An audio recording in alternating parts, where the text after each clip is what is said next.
5 years ago, the murder of a toddler by two 10-year-olds horrified the nation and led to angry debate about the way society treats its child criminals.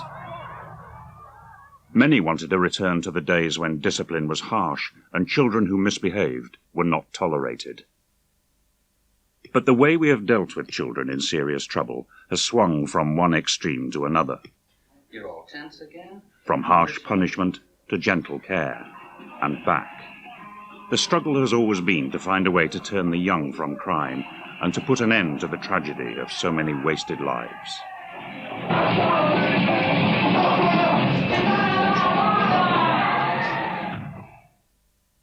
You made me cry when you said goodbye. Young people have always misbehaved, and society has always panicked about delinquent children.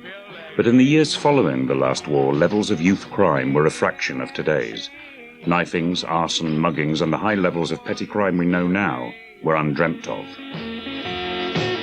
You broke my heart when you said... There was a lot of hand-to-hand violence in the streets, but they didn't interfere with people. It was with each other. There was still this incredible respect. No one dreamed of knocking down old ladies. There was no value in that. You didn't get any medals for that. You only got the medals for fighting your peers.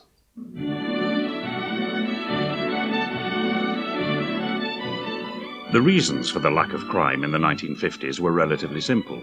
There was less to steal, less to own, and less to aspire to. With fewer cars, there was less mobility and much less temptation. Okay, come on.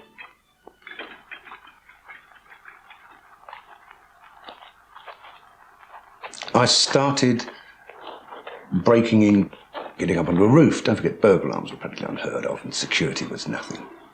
Climb through a window and steal. I remember I first stole lots of little dinky toys. Remember dinky toys? Took a whole basket of them out, bought a bag out, and took them to school, and sold them, 6 each, something like that. Then we would graduate to trying to get into a factory during the day and see what you could just pick it up. If it was movable, you took it. Ah, cigarette lighters. This is more like it. Look out!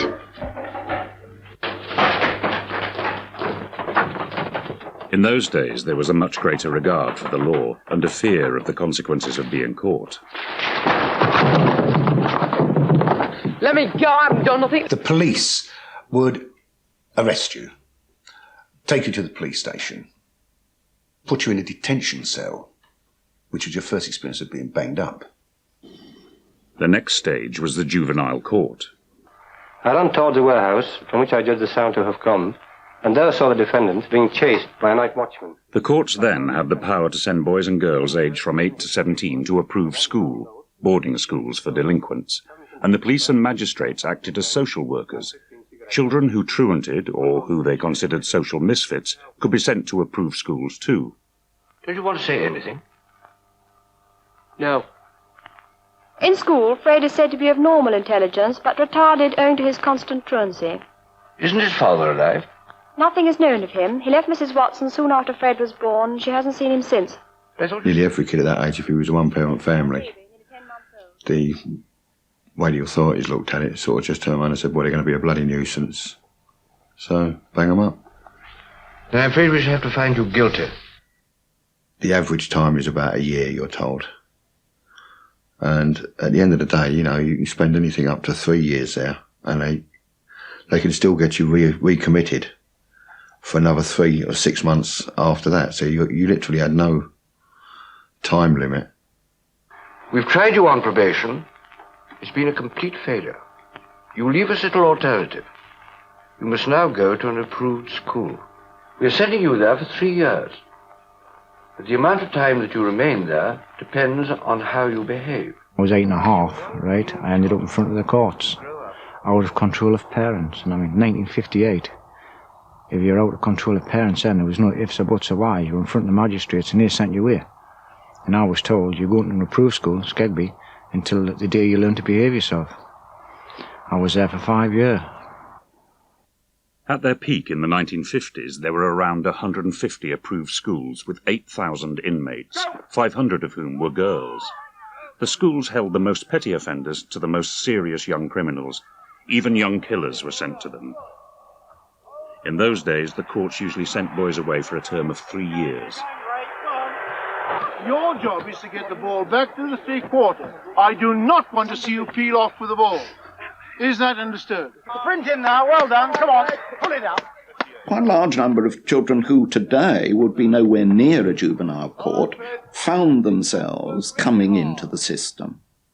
They were in crumbly old baronial halls which had fallen on hard times and seemed to be ripe for delinquents. Quite a large number of them were rather lacklustre boarding schools, run in a sort of rather pathetic attempt to mimic the public schools. I mean, there was enormous variety. By keeping thousands of troublesome boys and girls out of sight and away from home, many problems we face today were avoided, but the cost was high. In some schools, brutality and bullying were common, as boys learnt from the start. Well, first day then, I always remember, you're absolutely terrified. And you go in, you get introduced to the house. The boys now, not the masters, just walked up, said, right, this is how we do things here. You do what I say. Wallop, you've got a mouthful of knuckles. That's what you get if you step out of line. And that was literally introduction to the school. And the masters, you used to turn a blind eye to it because it made their life easy. Here you are. Stockings, pyjamas, handkerchief, shorts. All we got told was, right, you're here because nobody else wants you. You're the scum of society. And if somebody keeps telling you that you're the scum of society, eventually, right, you're going to start acting like the scum of society. Because it's drummed into you, that's what you are. It was hands-on treatment then. Doc clips like slaps round the face, pushes, grabbing by the hair, grabbing by the ears, twisting of the ears, those sort of things. That was common practice. Well, I never felt more like singing the blues, 'cause I never thought that I'd ever lose your love, dear. Why'd you do me this way? Well, I never felt more like crying all night, 'cause everything's wrong and nothing ain't right without you. You got me singing the blues. Almost all the boys came from poor backgrounds. The hope was that the benefits of a strict but healthy regime would undo the damage done to them at home. Yet few of those in charge had childcare or teaching qualifications. Put your knives and forks down, please, Nicholas. The first thing we used to have to do was clean before breakfast. We used to have to scrub the cloisters and polish the floors, and everybody had their own job, their own area to keep clean. After the cleaning was done, we would go for breakfast. After the breakfast, we would all be paraded again. Then you would go off to your workshop, to the farm, whatever your allocation was. Boys were taught manual trades, building, metalwork, carpentry and agriculture, in the hope that they might get a job on release. I was 13 years old, and I was sent to an approved school in the country. And it was miles away in the middle of the Cotswold Hills. And it was a farming establishment, farming and market gardening. They had a large farm of 365 acres.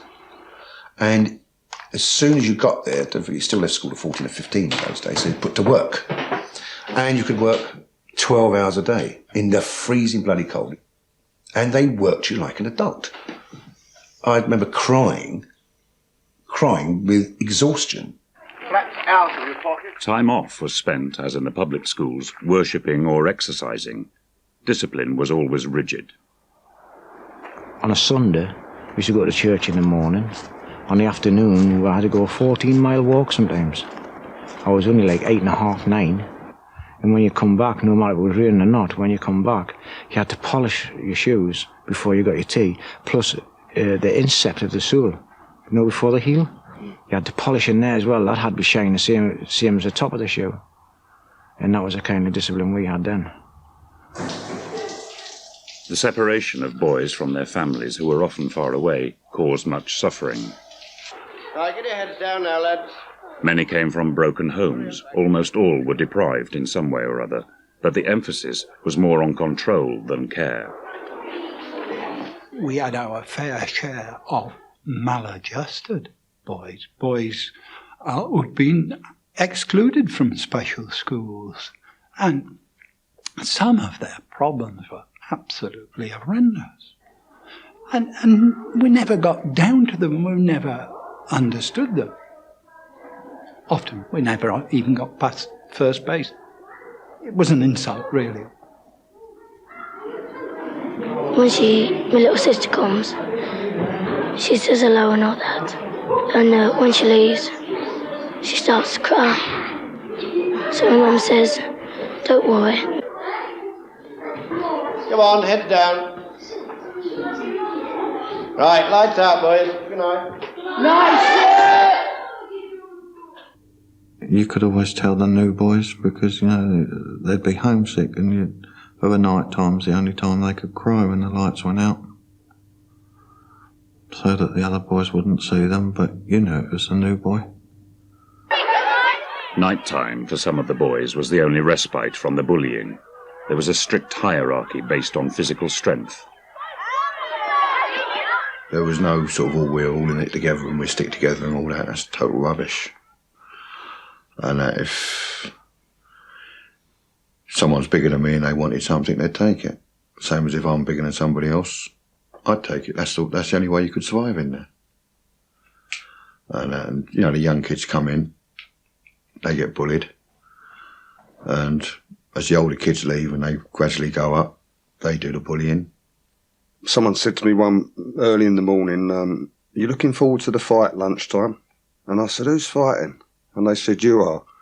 So it was all done on like a ranking system. A lot of the guys there were into boxing and they all had copies of The Ring. So they had the first hard nut of the house, second hard nut of the house. Anyway, he was fourth, unofficial hard nut of the house. And they would meet in the house or out on the parade ground, just get stuck into each other. I mean, they would fight. You'd think it was to the death. I punched Norman with a right hook, which very luckily for me connected right on his nose, and I think it broke his nose. There was blood everywhere, and there was a bit of scuffle after this, and then it all got broken up.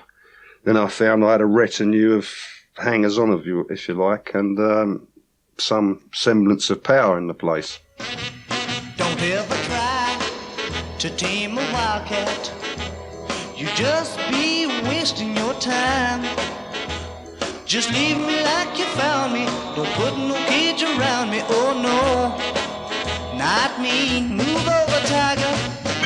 But there was, in some places, behind the facade of a public school for delinquent boys, a culture of violence.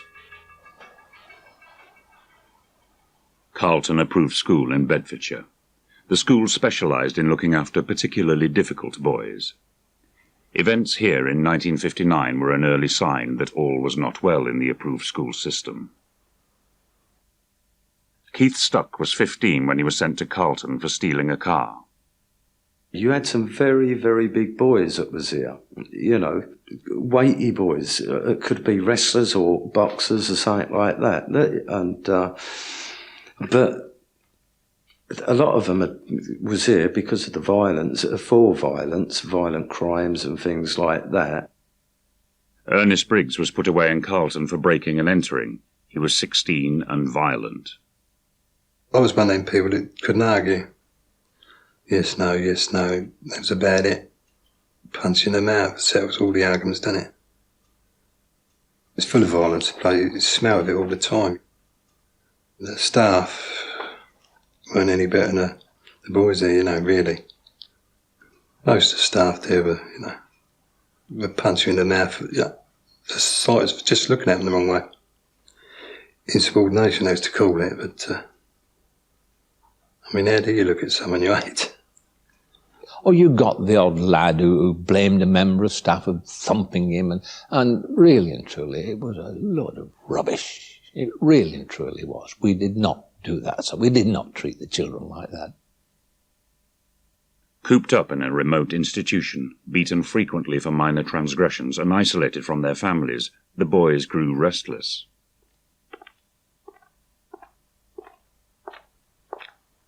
You had no freedom. You couldn't go from one room to another without them actually seeing you. Don't forget, in them days, you didn't have a television here. Like, you had no papers, you had nothing. You was tired. I mean, it was like having a big ball and chain to your leg.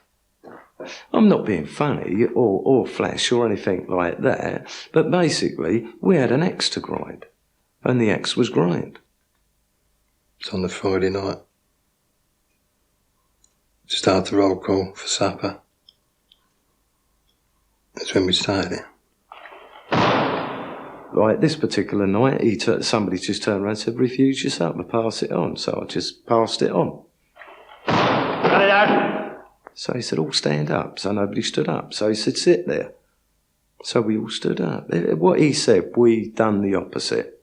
Cut it out, then. Cut it out. Come on, break it. All right. So the duty staff sent for the deputy, who came down and asked them what it was about, listened to the grievances and so on, and promised to look into them. The food in this place stinks!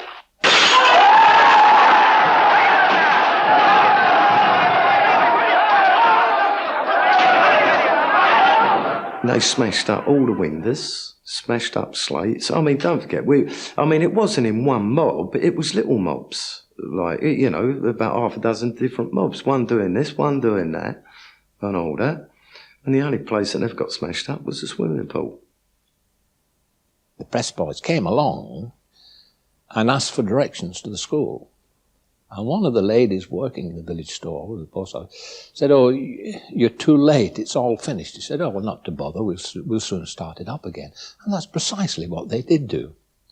They were going around with cigarettes, getting boys to poise with a brick in the hand. The boys hadn't thrown any bricks at that stage. Nobody bribed us to do anything. What you saw was what was coming out of the boys, the resentment, where you've been kept closed up in a bottle. At the end of the day, the lid come off the bottle. After the riot, 81 boys escaped into the surrounding countryside. When they were recaptured, the ringleaders were prosecuted. An inquiry into the running of the school showed that the riot was caused by a breakdown in relations between staff and boys, and a general decline in standards of behaviour. Today, nearly 40 years after the riot, Alan Talbot returns to the crumbling remains of the old school, a monument to an abandoned world of control and punishment. To say I'm saddened by what I have seen today would be a gross understatement.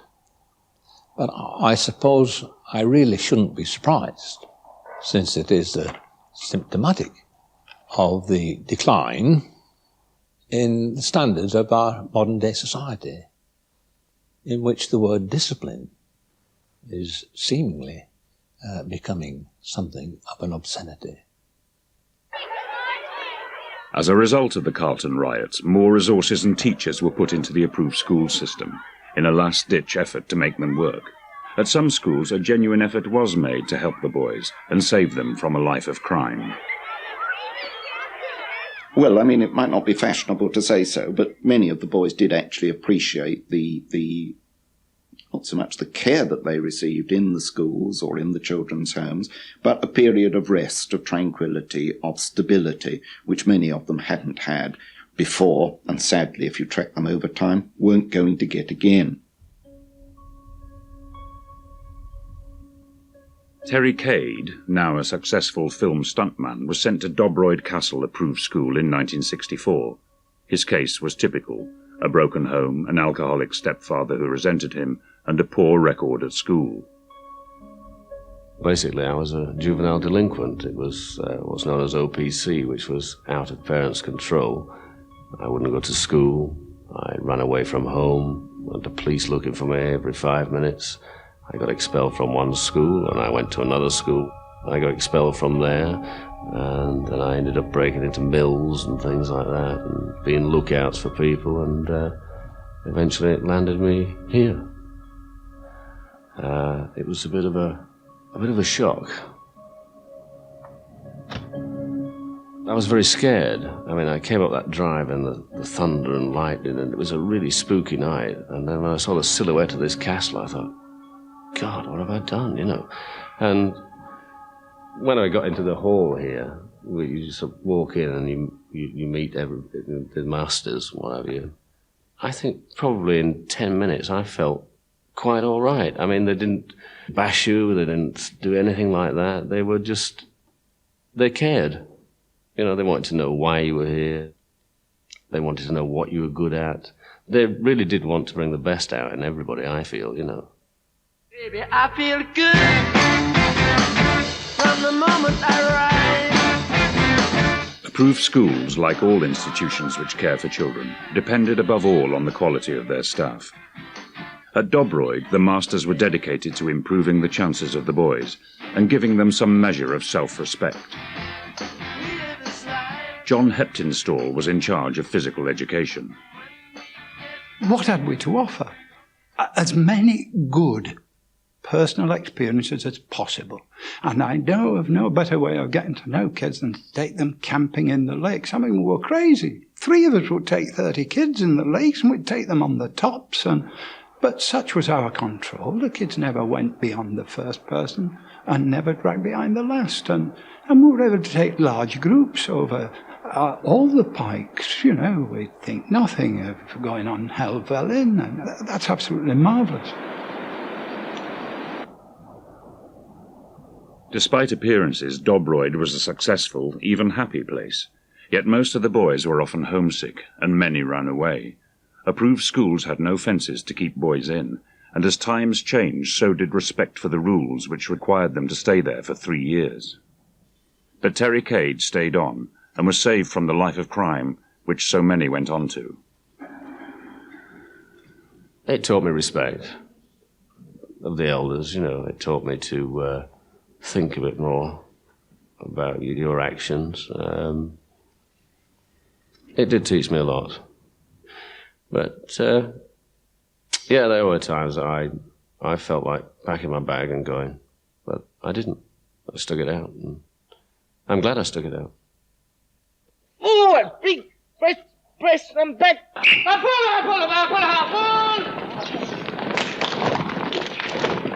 pull. The front rank turning to the... In the permissive 60s, the approved school's simple faith in discipline and exercise seemed out of touch and old-fashioned. More and more boys simply ran away home at the first possible opportunity. Liven it up, come on, follow it on. I wasn't going to stay. Come hell or high water, I was not going to stay in that school. So I just kept on absconding. Come on, you lucky lad! Everybody used to look forward to the cross-country run because we used to go out the main gate along the A1 and cut across the fields and round the back and cut back up through the fields. Well, dig those toes in, dig your toes in, come on, man. I used to make you run down one hill and up the other, but I kept on like down one hill, up the other, and over the top and away. Come on, move it! The system was failing in its main task, preventing boys from reoffending. In fact, it achieved the opposite. By the late 60s, 2/3 of all boys who were sent away to approved schools were reconvicted within 3 years of their release. I mean, when I first come to the school, right, I hardly knew anything about crime. When I left, I knew how to pinch cars, I knew how to break into gas meters. I mean, it was an education, all right. It was an education on how to break the law.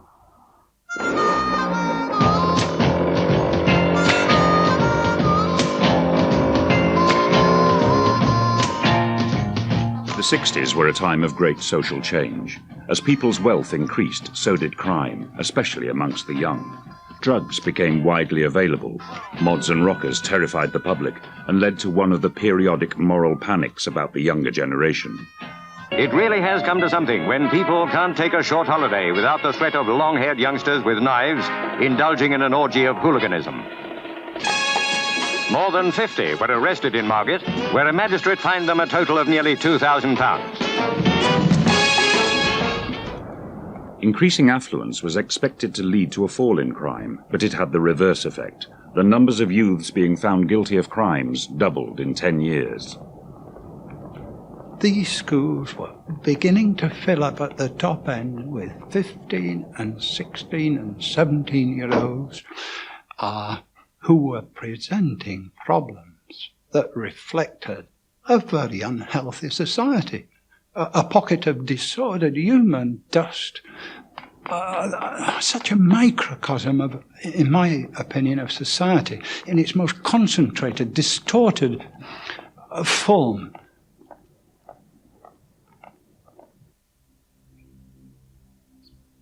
And in 1967, a scandal at Court Lees approved school in Surrey put an end to sending boys away for minor crimes. Norman Lilly was a tough lad when he was sent there for breaking and entering 30 years ago, but he has never recovered from the experience. It's hard when I walk outside. It is hard because I've got memories. Some of those boys in Court Lees were there for playing truant. Is that such a crime? When you came here, your punishment started. You wasn't only taken out of the community, you was punished for being here. And you was punished the whole time you was here. By any standards, Court Lees was a brutal place. The masters relied on the boys to keep order. There was bullying. As happens in such places, the weak could be driven to the end of their tether. One of the lads managed to get up into the bell tower and hung himself. A lot of the lads in the school didn't even know it. It was hushed up that much. Didn't even know it for bloody 3 or 4 days afterwards. I know, it was just all, everyone thought he just got out and done a runner. And the masters had never turned around and say anything. And that's how tight a rein they had on the place. They could keep everything hushed up. The masters ruled with the cane. Boys were flogged for the slightest misdemeanour. I was told that I was insolent, that I was blatantly disregarding an instruction, and I was told I was going to be caned. Mr. Fido had the cane on his desk, which was, I suppose, a couple of foot long, 2'6", just half an inch thick. And I was told to bend over. Mr. Wright held the back of my neck, and Mr. Fido caned me. Although the Home Office set down rules for beating, these were disregarded. The regulation canes broke so often during beatings that they were replaced with illegal, sturdier sticks. You'd get anything from 6 to 12 strokes. When you came out, 9 out of 10 times you went to sick bay and spent the next few days on your stomach because, you was cut that bad or marked that badly. And they'd always find an excuse if you had been caned, if you had a visit from your parents or anything like that, to cancel it until the marks healed up. Oswald Wilmot was the farming instructor at Court Lees. Although he approved of corporal punishment, he became concerned that boys were being beaten for the most trivial offences. I disagreed very strongly with some forms of punishment, and I made my views known to the head and the deputy right from the very first day.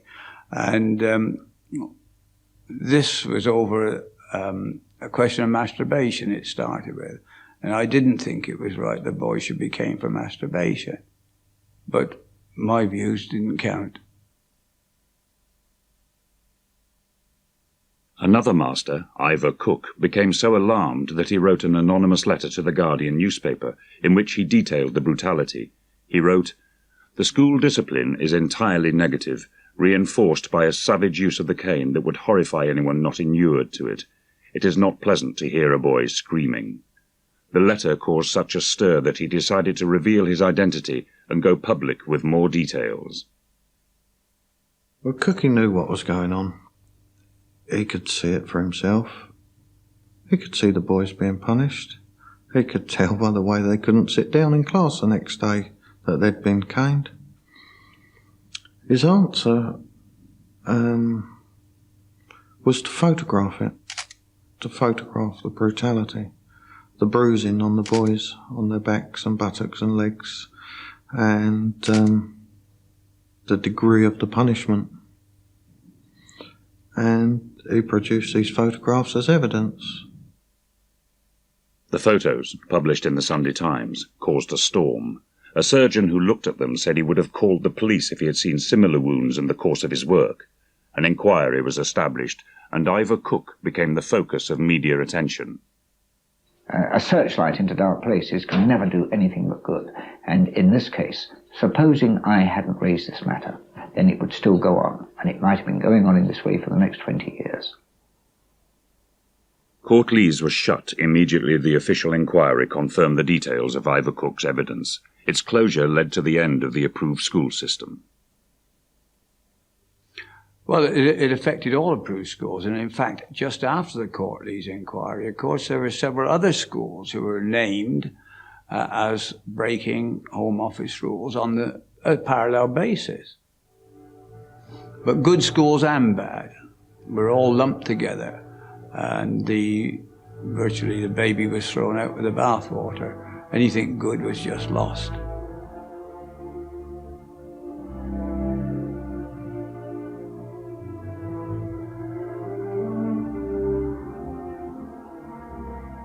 All over the country, approved schools were shut down. The idea of sending delinquent children away to be turned into responsible young citizens had failed. The tragedy was that for thousands of youths, approved school had led to no more than a wasted life of crime. Hostel, detention centres, prisons. I mean, I've done them. And I learned nothing. All I learned was, right, I had a bigger chip on my shoulder all the time. You go out, you've got no job, you've got no prospects, you've got nothing. I mean, people get discharged from these places to what? To go back to exactly what they'd come away from. And they end up just going straight back to what they were doing.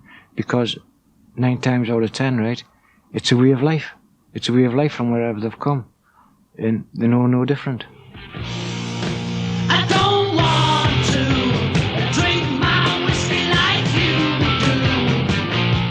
do. Somebody smashed her lock, alright? She said it was you. Me? You, Did she say me? Yes, because you've got a leather jacket on, alright? The failure of approved schools heralded a new liberal chapter in the way in which young delinquents in trouble with the law were dealt with. At the beginning of the 70s, the pendulum swung away from punishment to care and understanding. The belief was that troublemakers were more likely to be put right in the community rather than away from home. Only the most disturbed or delinquent boys and girls would be sent to new treatment centres. Social workers and specialists were recruited to care for them. In the early 70s, Maggie Kelly went to work at St Charles in Essex, one of the new homes. It was a time of young people coming out of university, being independently minded, liberal, and a whole bunch of us came together in St Charles with this enthusiasm to create a different containing, controlling, but caring system for kids who had ended up on the wrong side of the law. Morning, Neil. In the north of England, at Aycliffe, an approved school changed into a community home, the same efforts were made to control the most delinquent and antisocial children with care and compassion, and not to punish them. From now on, boys and girls would be held together.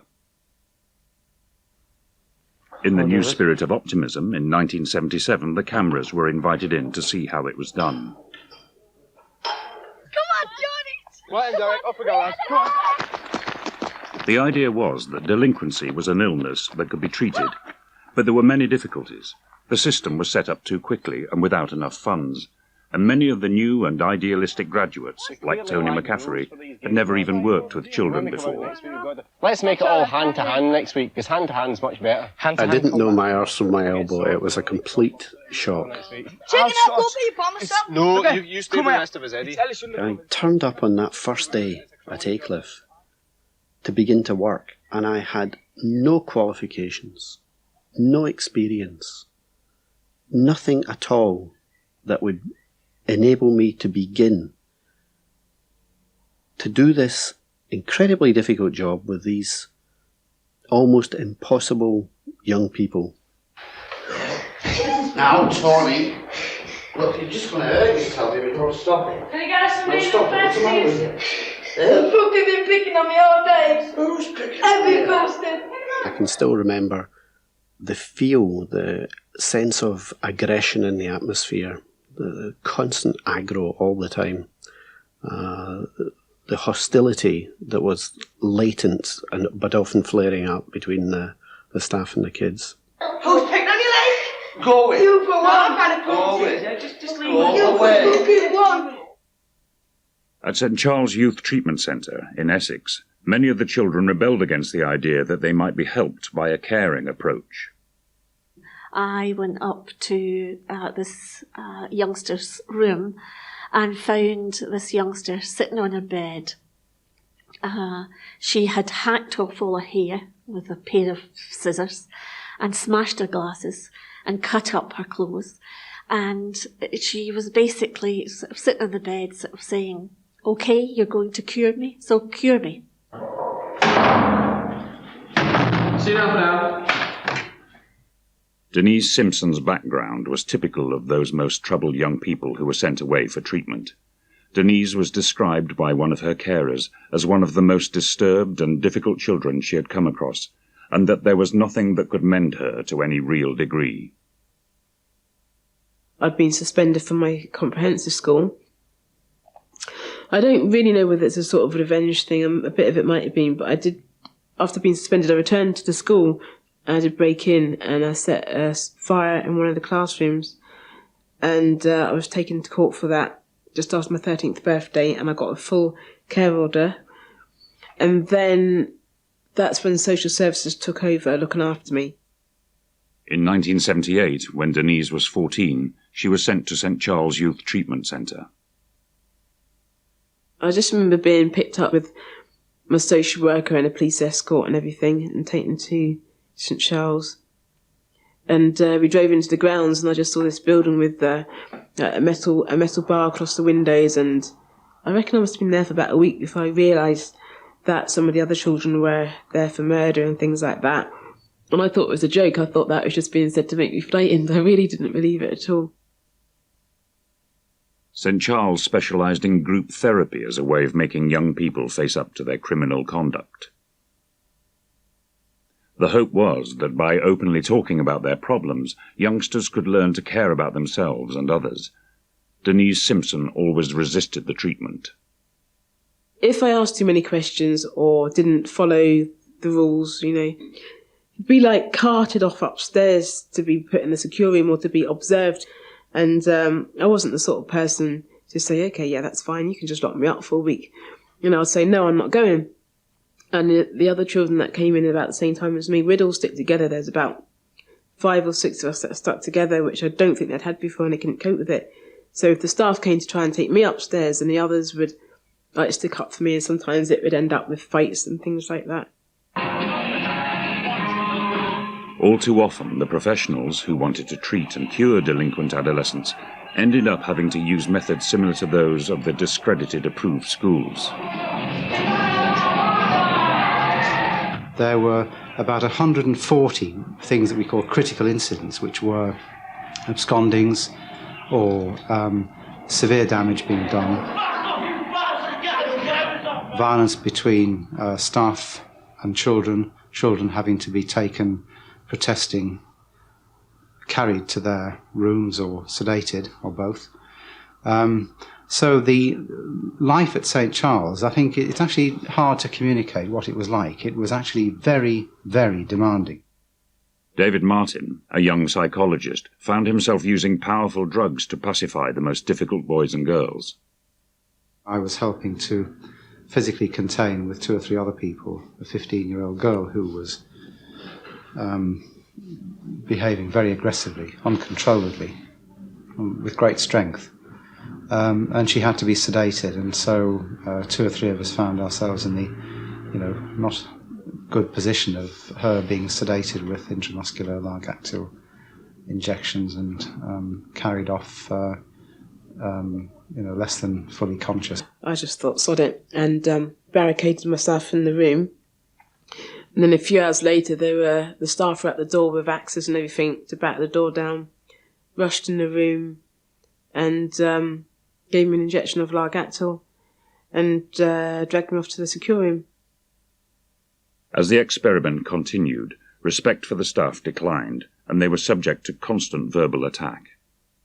The relentlessness of that kind of personal abuse is so wearing, and you've got to find a way to cope with that, as well as the difficult behaviour and working with the kids throughout the day. So being called an effing C, sometimes up to 100, 200 times a day, sounds like nothing very much when I say it now, but when that's happening, shift in and shift out, week in, week out, month in, month out, it's extraordinarily wearing. Okay, lads, Eddie, you still to pay me the 4? At Aycliffe in County Durham, the belief was always that disturbed children needed to be cured of their problems by care rather than punishment. Good behaviour was rewarded, and staff did their best to help the most troubled. But many of the children were so deeply scarred that they never could make a relationship with adults. Come here. Come here. I'm not hurting him, I'm whispering to him. I know, he's not, he reacts as though you're not being very pleasant when you're whispering, so...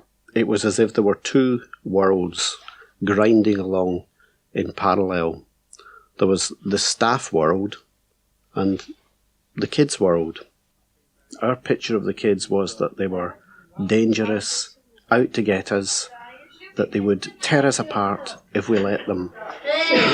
What's your language, you asshole? Show you what for now. Just control your language, silly. Yeah. Now, the kids, on the other hand, they perceived the staff as nasty, manipulative, cheating, always cheating. They could never trust anything that we would have to say. Now listen, you're going to sit as You're all tense again, your hands are shaking. Eh? Not. What is it that's upsetting you again? Because crime was regarded by some as a mental illness, no distinction was made between children who had committed terrible crimes and those with severe emotional problems. So a disturbed child could be locked away with arsonists and murderers. Sue Fennick spent 2 months in Aycliffe's closed secure unit in 1977 when she was 14. My sister was definitely really close to my mum. And I was sort of like, when my mum and dad split up, I was like, just pushed to one side. It was just her and my sister, you know. Like, the relationship had broken down that badly between me and my mum that I just wanted to do something to shock her. Really into, like, you know, realising that she did love us, she did want us type of thing. So she was on lots of drugs and everything. I took lots, like a mixture of her tablets to school deliberately so that I'd be with lots of people. Swallowed all the tablets in class and then told somebody about it straight away and took to hospital from there. And then got brought here because of it to Aycliffe. Once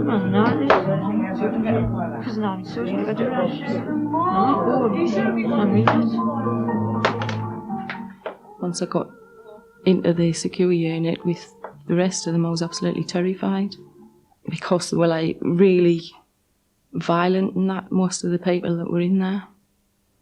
Like some of the scenes and that they caused. I'd never seen anything like it. Having to live in such close proximity with all the other inmates, it was like, and it was really scary having to share a dormitory with them and that, being like left alone with them, threatening that they would kill us during the night if I went to sleep, stuff like that. I think they knew that I wasn't like the usual law-breaking criminal, hardened to that sort of life. Hello, Sister. Tony McCaffrey. The revolutionary new approach at places like Aycliffe and St Charles was to move away from the idea of punishment completely. Halfway through it just now. Behaviour which we deemed to be good and appropriate, we were going to reward heavily by giving them tokens which they could exchange, say in the tuck shop or for other rewards or treats that were available. And if they behaved badly, and this was the disturbing or the exciting bit, if they behaved badly, we were going to ignore it.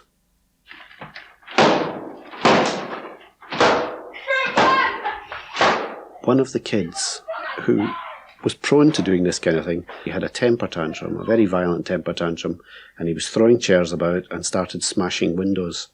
Now, the traditional Aycliffe way of dealing with that was to jump on him and stop him, whatever happened. So I just went round to the other kids as he was smashing windows, gave them tokens and said, well done for ignoring him, because we don't want to encourage him by giving him attention. And they all glowed, took their tokens, and this kid was stunned. I was stunned. Everyone was stunned. I mean, it was an electric moment, and he actually stopped his temper tantrum. In the end, though, it didn't work. It was too simplistic. What tended to happen was that the kids who were behaving in that way because they were trying to communicate something to us felt frustrated that their communication wasn't getting through. So after an initial period of the behaviour dying down, it would then start to spiral.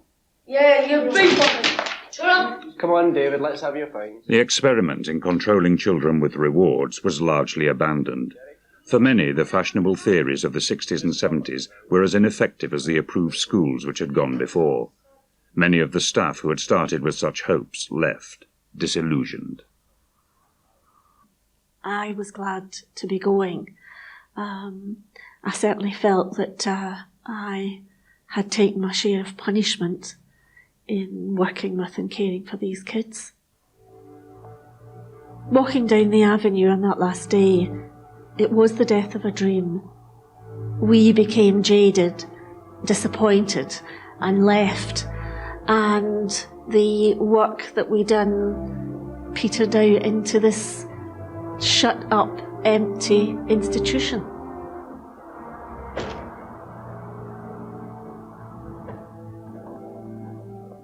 The tragedy was that the majority of those treated did not escape from a life of crime, and in the 1970s the number of juveniles committing serious offences more than doubled. As time passed, punishment and discipline came back in favour. In the late 70s and early 80s, large numbers of delinquents were locked up and subjected to military-style discipline. But this too had no effect, and crime continued to rise. Gradually, the belief took hold that nothing works, and that the problem of youth crime reflected a deeper problem, a sickness in society itself.